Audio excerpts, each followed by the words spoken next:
Residents of Port Kaituma in Region 1 and Watuka in Region 10 are among those communities that have benefited from a first-time access or improved access to potable water. With me to speak about the $1.4 billion invested in the first half of this year by the Guyana Water Incorporated is the Managing Director, Dr. Rirchard Van Charles.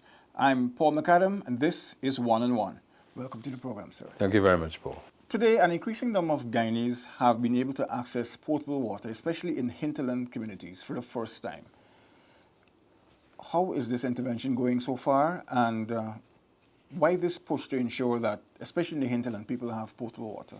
Well, I think there are two principal drivers. One, His Excellency has been very clear, that is our President, on the need to reduce the inequities between the hinterland regions and the coastal and urban areas. And secondly, our government has signed on to the Sustainable Development Goals. Goal number 6 speaks of access, an equitable access to potable water. And so as we look at the situation, and this corresponds to the mission of GWI and in line with the strategic plan of GWI. So these are more or less the drivers in terms of that directs the work of GWI. Now, it is clear, I think everyone understands in terms of the poverty map of Guyana that the hinterland regions are behind. And obviously, if they are behind in the area of water and sanitation, that also pertains. So we did an analysis, and because of the drivers, we established the hinterland department on a firm footing late last year. And we decided to do a proper diagnosis of the situation. We went through more than 34 or 35 villages so far, and we are clear in terms of the population's access, where there are issues and so forth. So as a result of that, together with what has happened in 2017 with the issue, the impact of climate change, many of these communities suffered badly with respect to access to water, not only for human consumption, agriculture, and other reasons. And so with some new technology also, which we were able to put our hands on, when the Brazilian army came in, they to drill 8 wells, they used a specific logging technology which permitted them to go through the rocks. Previously, you would have found that in the hinterland, the average depth of a well, which was hand dug, was about 50 feet. With the new technology, we've been able to go through the rocks and a new type of rig, yes, and an appropriate type of rig, and we're able now to find large amounts of water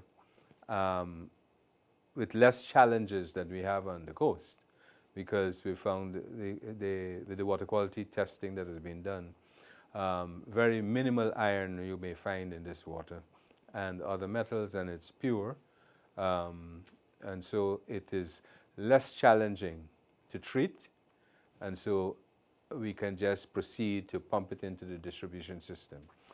Now, the access that we're talking about is moving it into the homes.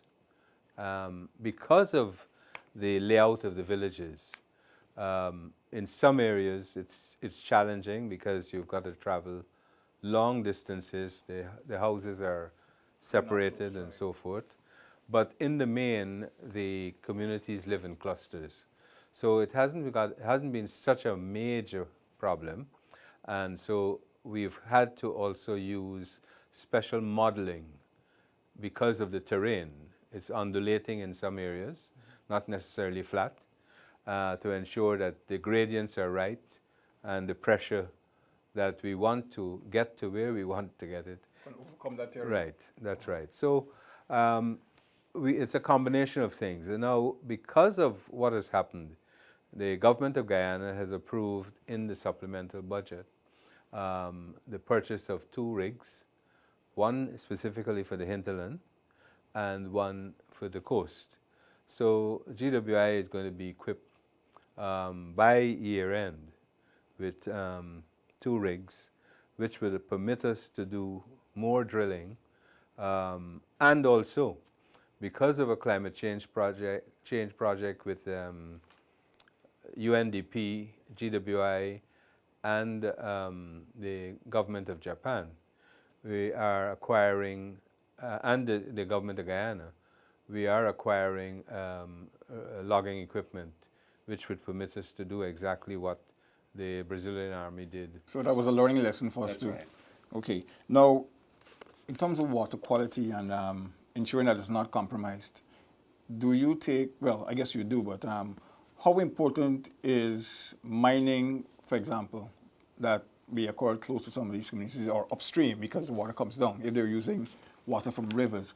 How would that affect, did you find a lot of challenges with that first? Because I remember in some instances you would take water from creeks or rivers, purify it, and then, you know, make it available. Right. So in terms of the supply of water, surface water basically is in Georgetown, Bartica, Linden, Port Kaituma, and many of the riverine communities taking water from the rivers, creeks, streams, etc.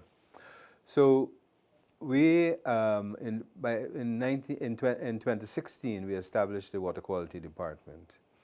And this department has grown. It's testing water across this country. And in particular, testing for metals, heavy metals, in the case with the mining, the mercury in particular. Now, we haven't got, our laboratory hasn't got the capacity as yet to test for heavy metals. We need to purchase additional equipment. We're looking at that for 2020. But in the meantime, we usually send the samples out to Trinidad, to a laboratory there, and we get the results. And that gives us, so in the case of Port Kaituma, where we suspected some degree of pollution, we were able to advise the community to hold until we collected the samples, send them out, and then we were comfortable in terms of the advice that we would give to the regional council and the community as a whole. But again, we are looking at a combination of sources for the water security in these communities. We are drilling more wells. In the case of Port Kaituma, we've drilled 2 additional wells. So we're trying to ensure that these communities do have access to potable water, and as far as possible, trying to push for the 24/7 supply. So I'm thinking you put in ensuring that you have a plan B in place and not just surface Right. water. Not total reliance on surface water.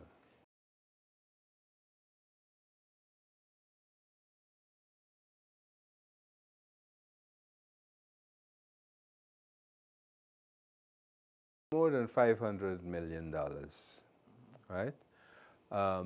And we, by the end of this year, like for the first part of this year, we would have finished about 15 new wells in that short space of time, in 6 months.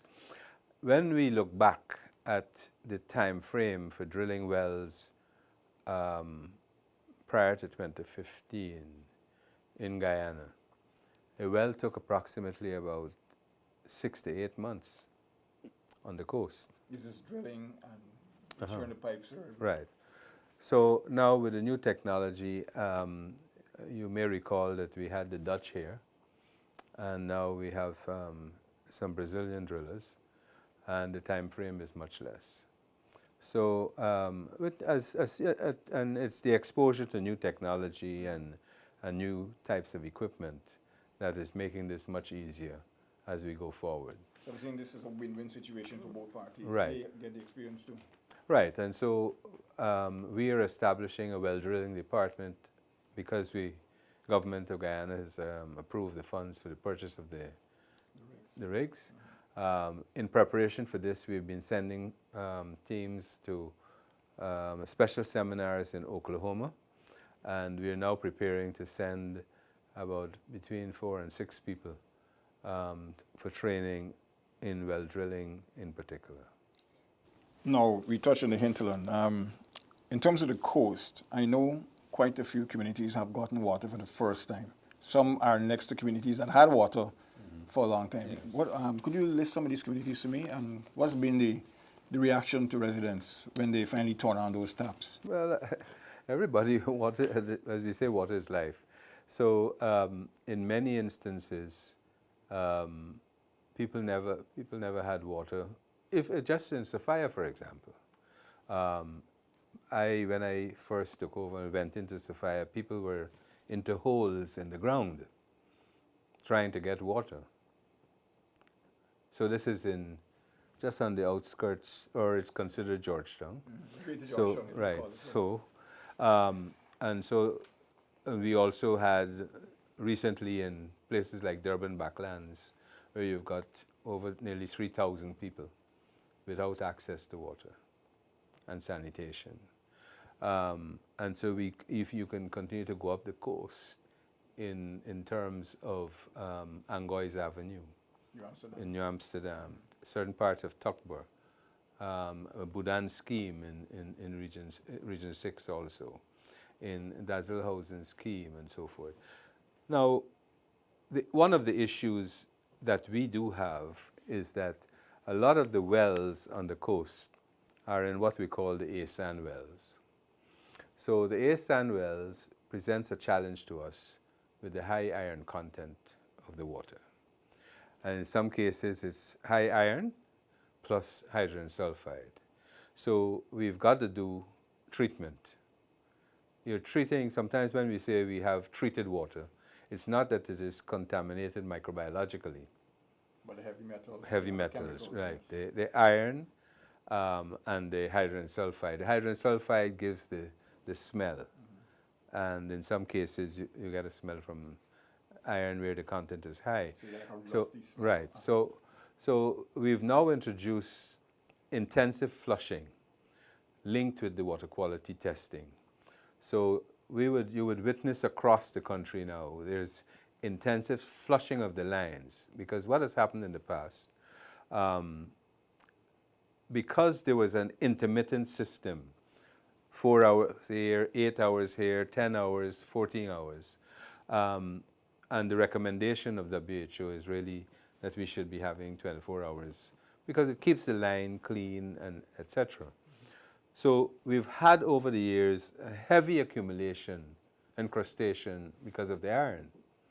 So we've been using also a product which sequesters the iron and cleans the lines.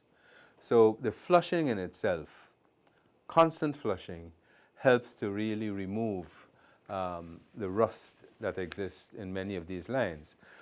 So what happens as we flush? The water quality department goes along with those who are flushing the lines, testing the water before and after.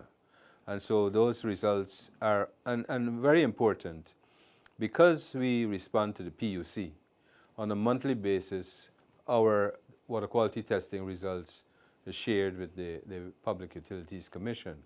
So we take the issue of water quality very seriously. In Georgetown here, for example, because we're taking surface water, water is tested hourly on a 24/7 basis. So if anything happens, you can catch Right. it. So in 2016, we established a lab at Shelterbelt. We have people trained, and that water there is tested on an hourly basis. Okay. So and we have created a number of mini labs. In Letem, for example, we established a mini lab. In Region 6, there is a mini lab. We're establishing a mini lab on the East Bank. We're proposing, we were going to establish one in Region 3 and in Region 1. So the water quality testing becomes critical. In Region 9, which is a challenge, it has over 57 villages, for example. In each of the villages, we have 2 servicemen. We are now preparing to intensify their training in the area of water quality, in terms of the collection of samples, especially the samples in the community, in the schools, and the health facilities. And those will come in to be tested in Lethem, just so that we know that the water is not contaminated. Now, in terms of, well, you mentioned the ideal thing would be to have a 24-hour supply. I guess for convenience and, as you said, to keep the systems free. Now, the city, for example, has an aging pipeline. How are you guys trying to overcome this challenge? Because sometimes you see some areas, the road starts to sink, and then you discover that there's a pipe running on it. Right. Some of these lines, as you know, for example, the recent break at Cemetery Road, it's a 14-inch diameter line, major transmission line. So because of the interconnectedness of the system, we had to shut down the city, certain parts of the city in particular, to be able to, right. So that, we've been speaking with the Ministry of Finance. In this last supplementary budget, we've got some money to replace the lines on Church Road and parts of St. John Road. In the 2020 budget, we are giving priority to the Cemetery Road, which we have the problem. So I think then we have to move to places like Kingston and Kitty, which are a very old network. So I think it costs a lot of money to replace these lines, but we have to do that. For example, in Alboystown, where we are working right now, we now have the money to replace those lines. But we could, when we first went in 2017, we really couldn't continue to do the work because what we found, the diameter of those pipes in there was so small that it did not make sense to try to do any work but to move to completely replace those lines. So we're working in there right now, preparing to decommission old lines and prepare new lines. There is a degree of disruption of the roads, but you cannot help that because we've got to test the new lines, pressure test them, and then when we are assured that everything is okay, then we proceed to connect and then decommission the old lines. And of course, after you connect, you got to test again to ensure that they hold up.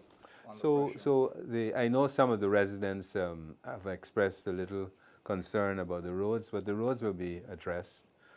We've had some discussions with infrastructure, and we can assure you that the roads will be done. So you're working in tandem with them? Right. As soon as okay. 3 new water treatment plants. I noticed that was a big piece of news for you guys. Right. That's going to make a significant difference, again, with the government of Guyana's support in Shitanka in Region 6, Diamond on the East Bank in Region 4, and Iflop. Now, this goes in tandem with metering.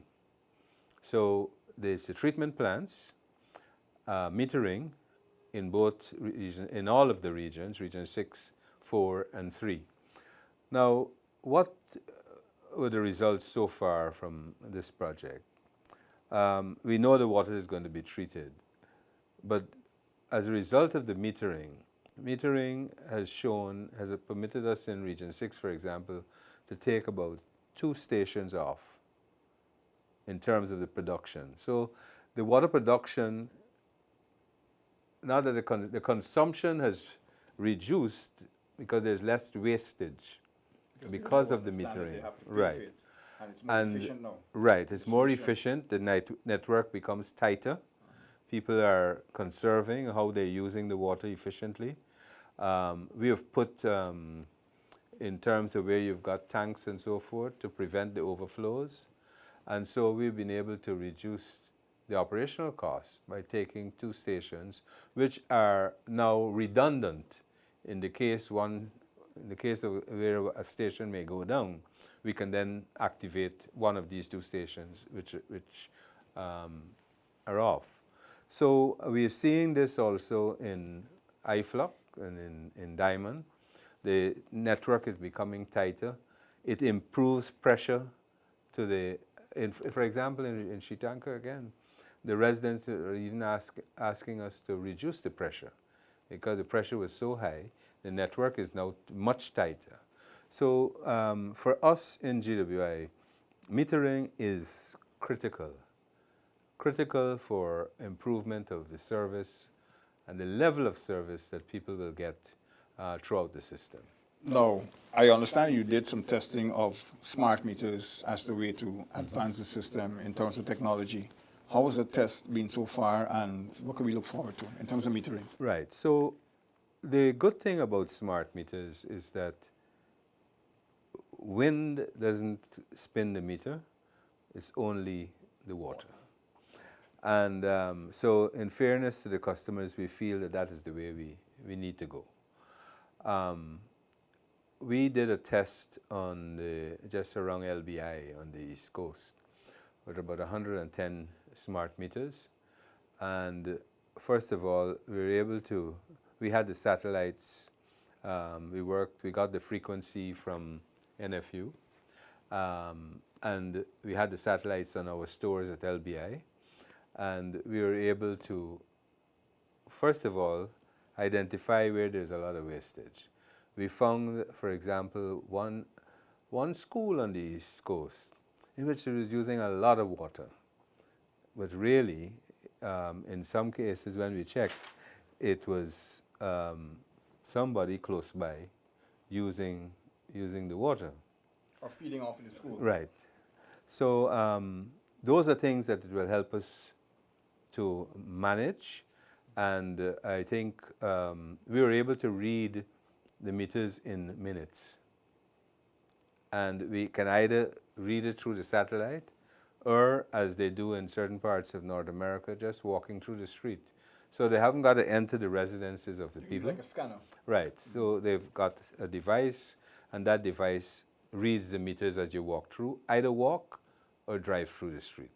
So there is no need to be entering the premises or anything. Dogs, right. Or mistaken homeowners. That's right. The other good thing about this, it reduces the human error in terms of data entry. You upload right away into the system, etc. So we are hoping that we have to move on the front of the metering with smart meters.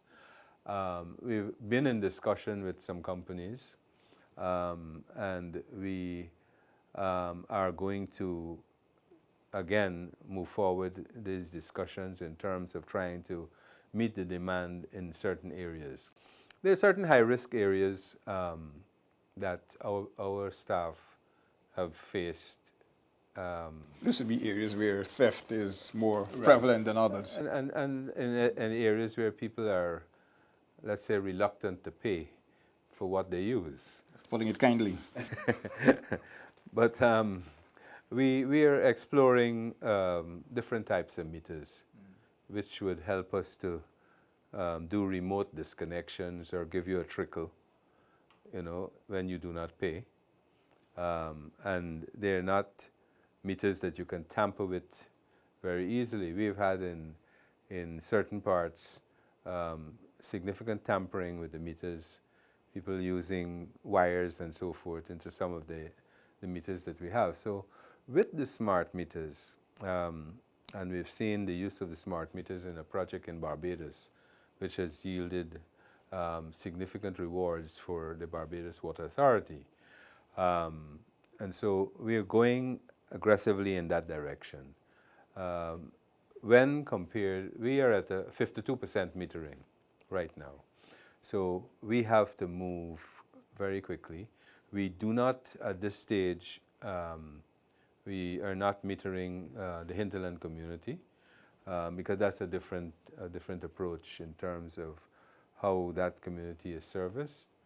But we have to ensure, because we produce so much water, we have to manage how we actually do the drawdown from the aquifers. So it has to be managed. We just completed an aquifer study. We are now looking at certain regions, how we draw down, and the metering, as from the results of the IDB EU sponsored project, we've begun to see the need, what it does in terms of reducing that drawdown from the aquifer. Because the aquifers are not replenished very quickly. Well, you know, it depends with the climate change, etc. We have to be careful. And the aquifer that we have also goes through to Suriname. So we've got to be talking about intercountry governance of the aquifers very soon. So these are things that, as we go forward, we're going to be looking more in depth in terms of the water security aspects for us. And how that is utilized.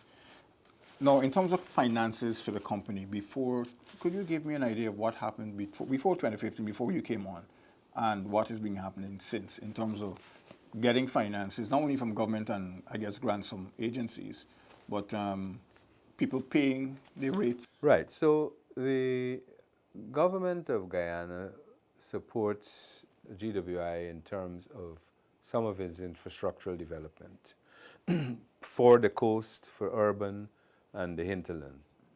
The operational costs of all of the systems are borne by GWI.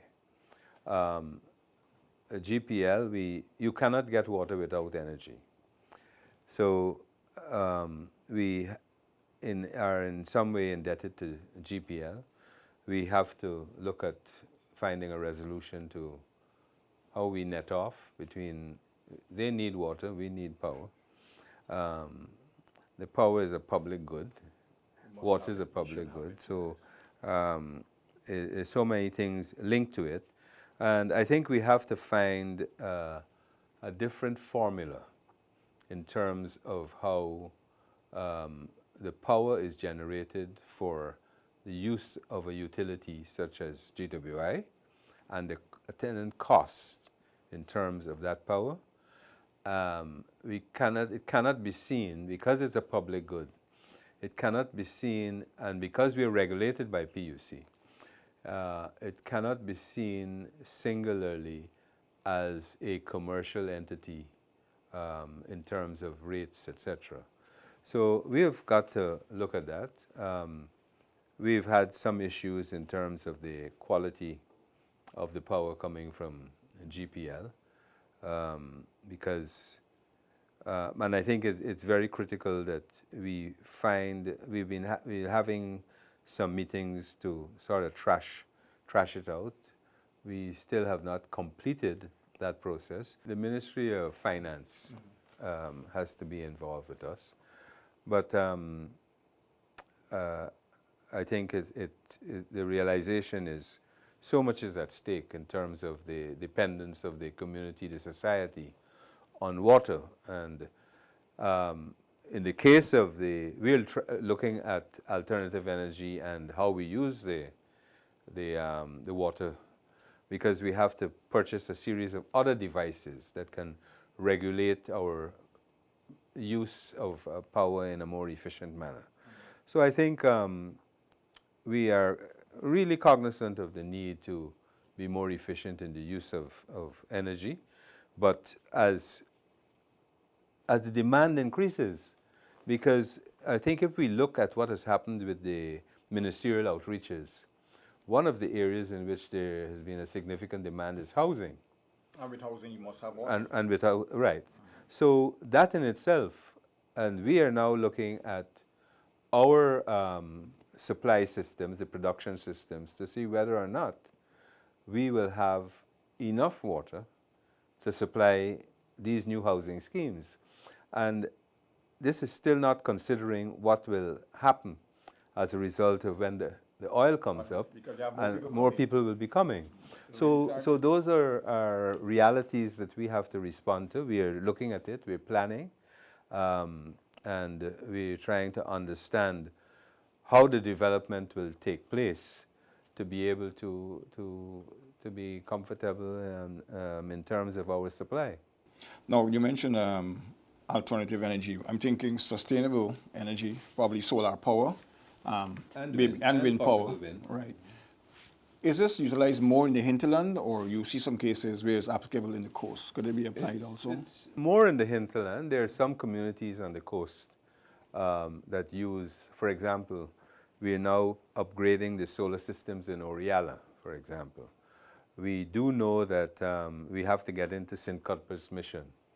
There are some communities, for the well, we put it at Silver Hill. So we have to look at, we're trying to explore. I think I got a call, someone is due to come in from Texas to talk to us about larger solar pumps. We welcome, because that's going to be important, and from a water security standpoint, and I tell you why. If perchance in a community on the coast there is a fire and the GPL has to shut the system down, the fire service needs water.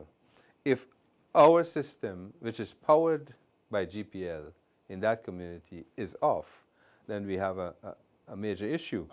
So that is why we try to have a few generators, and we've been looking at purchasing more and more generators. But the faster we can find alternative sources of energy to power our systems, we have more security for the communities in terms of water. Now, going forward, is there any new technologies that you guys are looking at? I mean, you just mentioned some, but anything else that we need to know about as you go forward? Well, we have to have a greater understanding of the geology. For example, right as we speak, we are drilling a well at Amelia's Ward. So it was a bit tough.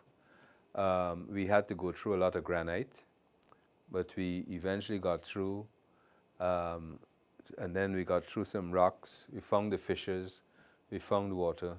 We're going to a further depth. So basically, we're now looking at either accessing geological competence, or purchasing it, or having on staff. So, and there are new tools. For example, we want to be able to be more proactive in detecting leaks. So we know that there are new tools that we can have in the distribution system that can give us alerts. You know, we previously used, in order for us to know when a system is down, we had to depend on a call, or have a mobile operator go around to check the system, and that comes back to say the system is down. So we purchased over 100 loggers now, and those loggers send messages to our phones. These are data loggers. And so we are aware if a system is down. So we're moving towards more and more technology to give us alerts. For example, we sent the water quality staff to Brazil, because with the satellites, there are experiences of monitoring water quality of our rivers and so forth using the satellites, the portal in UNESCO. So there are a number of other devices that we can use to give us early warning signals in terms of the efficiency of the system.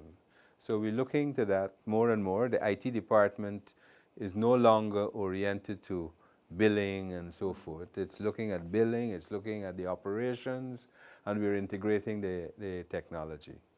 Because I'm thinking you could probably use the satellites, the ones that use spectrometers. You could look at the rivers. That's right. And see if something funny is coming down the river, right, pollution is coming down, you could say. It detects it. Yeah, we could detect. So we sent two of our staff, and so we're engaging a bit more now and looking at some of these opportunities. All right. Now, before we go, what is your message to those who are reluctant to pay? Because this comes at a cost, despite us being a land of many waters. You have to pay for the infrastructure and to get that water into the communities. Well, it's clear. I think, look, everybody wants a good service, and it comes at a cost. What is, in terms of what our costs in Guyana, is way below most of the countries. We've tried to ensure that we protect the pensioners. We are coming with a proposal now to look at some of the indigent homes, the orphanages, and so forth. We've had this discussion at the board already, and we're coming out in a few weeks with a proposal of how we reduce the costs for the indigent homes and the orphanages. At the same time, trying to ensure that water is used in a most efficient manner. People who are reluctant to pay, businesses and homes, we have to bite the bullet and be tough with some of these customers. And I think people need to know that it's a criminal offense to tamper with GWI's network. And when you tamper with it, you put other lives in danger because leaks occur and contamination occurs, and therefore the water quality becomes an issue. So we are in a position where there is zero tolerance for non-payment, and we want to ensure that we can respond in a faster manner. We know that there may be still some issues in terms of how some of our staff respond to customers. We are preparing to do an intensive training with our people who are in the field doing the disconnections. It's customer relations, basically. Right, doing the disconnections, how they should be speaking to customers, what alerts. We're changing the whole paradigm of how they see the customer, because from my vantage point, I'm trying to have a paradigm shift where they see the customer at the center. So just communicating with the customers, just saying thank you, just apologizing when things go wrong. We're seeking to have the managers get to a point where it is part of their daily routine to be able to respond to the managers and speak to them in a respectful manner. So this is to me, I think increasingly people are understanding that, like somebody said to me, man, Doc, you know, it's coming at election time and so forth. And I said, but I have to pay staff. It's ordinary Guyanese that I have to pay. Out of nothing cometh nothing. And elections, regardless, work must go on. You have to pay. You know, I have to put, the water has to be produced. We have to buy chemicals. We have to buy motors. All of these things. And I think we are really seeking to move to a pace where we have a better service for our customer base. We are looking at the gap analysis in terms of communities. There are many riverine communities still do not have the access that the President speaks about. We've asked a number of people to identify those communities. For example, we discovered in Namles and St. Lawrence in Region 3, we had a community there, no access. We've given the access now. We've got to establish the filter system. We've finished the filters.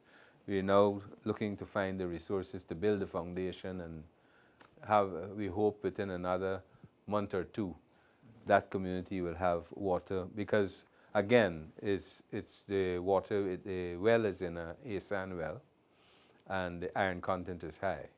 So we have to go back and look at Region 2, for example, where the iron content is one of the highest on the coast in Region 2. So we have got to see whether where we have some of these wells, it's the correct depth, and we may have better water further down. We have a challenge with some wells which were dug prior to 2015. The casings are cheap. So they collapse, basically. And they're corroded. So we're looking at how we want to may stem the tide, or we have to replace those casings, which means the production may decrease. More disruption. So we have to drill additional wells and so forth. So we really met an infrastructure which is challenging, not managed properly. But I think in the last 4 years, we can say that under this administration, we've seen tremendous growth and improvement in terms of the water system. All right, that brings us to the end of this one-on-one program. With me is the Managing Director of Guyana Water Incorporated, Dr. Rirchard Van Westchals. Thank you for taking the time out to share the knowledge. And remember, use your water properly and pay those bills. Thank you. You're watching One-on-One. I'm Paul McAdam. Thanks for joining us. Bye-bye.